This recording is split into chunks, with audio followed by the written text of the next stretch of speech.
Hello everybody, this is Evan Irwin. It is September 3rd, 2006. What's going on? In the world of Battle Royale, I currently reign supreme.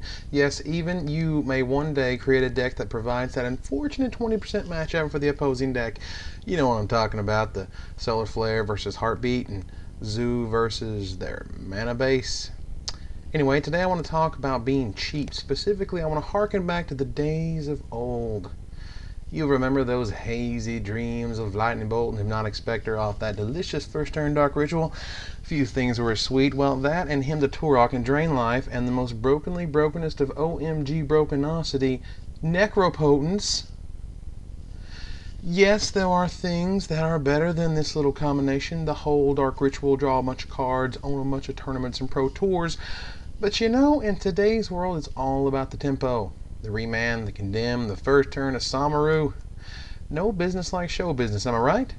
Your first and second turns in Type 2 are ridiculously telling of what kind of game plan you're going for. In casual, this is a little different due to the budgetary constraints, but Lammermoor Elves are perfectly acceptable, preferred even.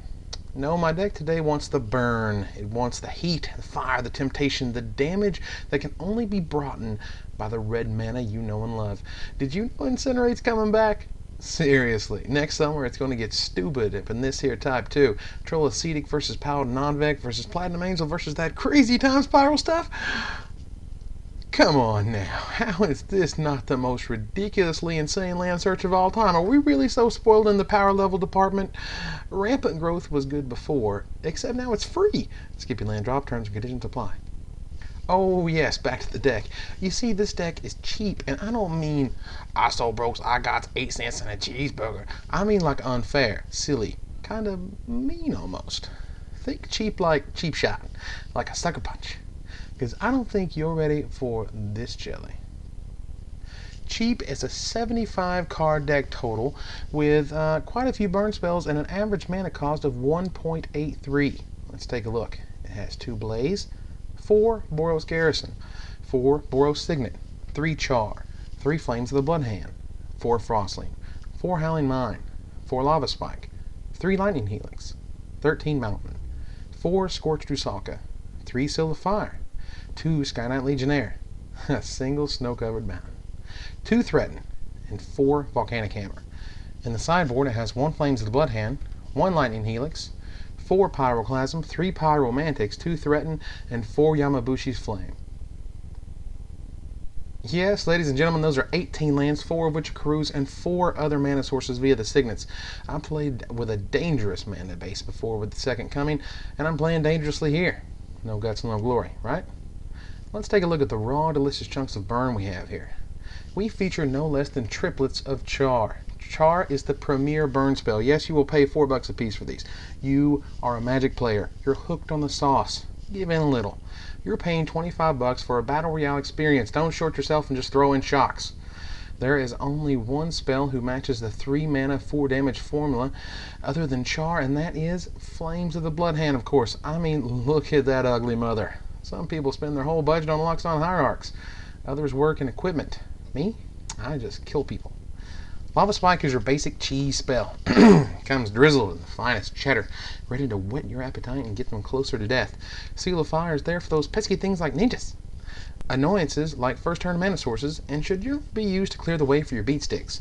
Volcanic Hammer is cheap burn and removal. Aim towards head, watch it sizzle, and swing. Lightning Helix deserves no introduction, but is getting one anyway. Its life swing and burn me on the backside double shot is just what the doctor ordered, even if I did move a singleton to the sideboard. The thinking was this: Volcanic Hammer versus Lightning Helix, one has an easier casting cost requirement, both normally just go to the dome. The secret to this cheap deck is Howling Mine. I'm sure Mr. Moreno will be bringing his naturalizers quickly for these, but in game 1 they should be a blast. These just let you draw burn since you run a mere 30% lands, typical is 40% or more.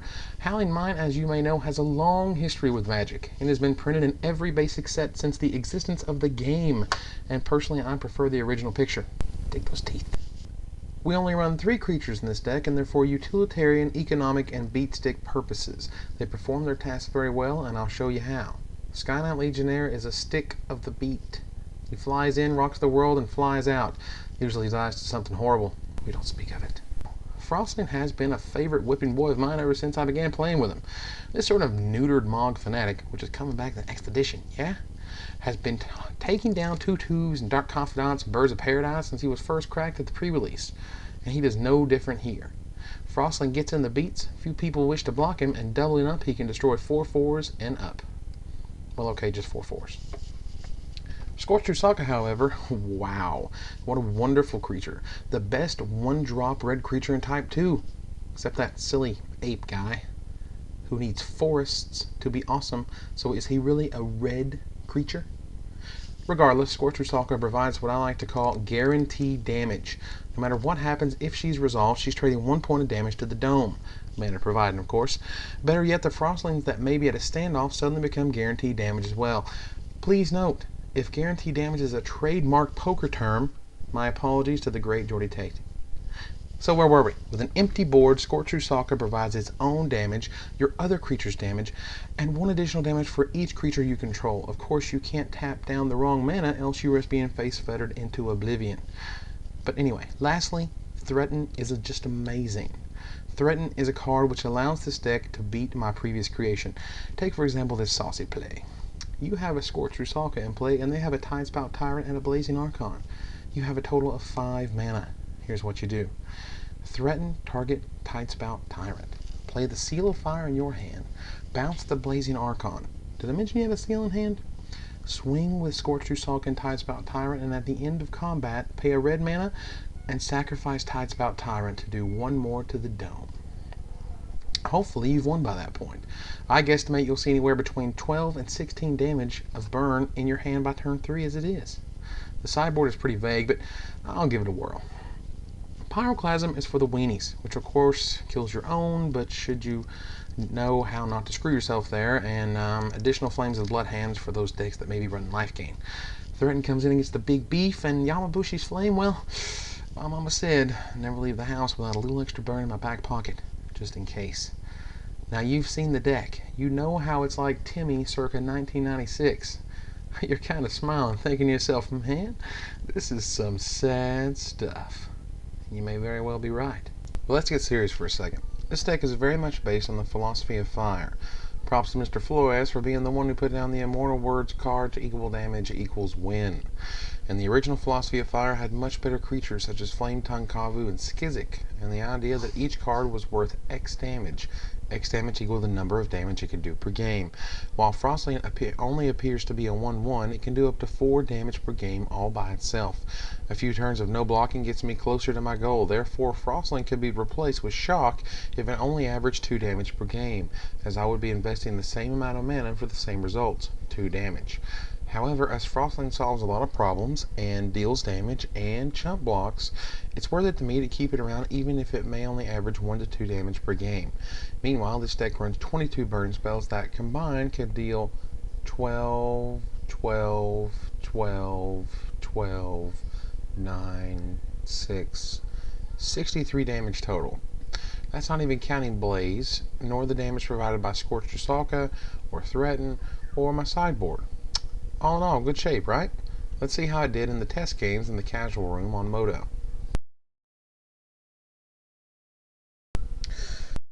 I won the die roll and decided to keep a 1-lander with Lava Spike and Seal of Fire. Respectable if nothing else. I rip the needed mountain on the next turn and get the Howling Mine shenanigans in full force. He drops a 2/3 ape and a green Genju while I begin to work on his life total. I Lava Spike him, then drop Boros Garrison and pass the turn. He activates the Genju and swings, taking me to 14. Meanwhile, I rip Lava Spike and Char, and figure out how many turns he has to live. I take him to 14 via the Spike, and pass the turn. I have both Char and Helix as an option. He, as predicted, merely activates the Genju and swings again, taking me to 8. But I've got this match as long as he doesn't have Shock or any burn. He drops a Frenzied Goblin, and I weigh my options. I char him at the end of his turn, taking him to 10 life. As long as I get to untap 1 more turn, I'll win. I Volcanic Hammer him to 7, leaving me with Lightning Helix mana and Seal of Fire on the board, making him theoretically a 2 from this point. With Blaze in my hand, I merely need to survive to my next turn. After destroying my Howling Mine with 10th Street Hooligan, he makes a mistake, failing to attack and activate the Genju. But with the Helix, it doesn't matter. At the end of his turn, I take him to 4, and on my turn, I simply seal and blaze him to death.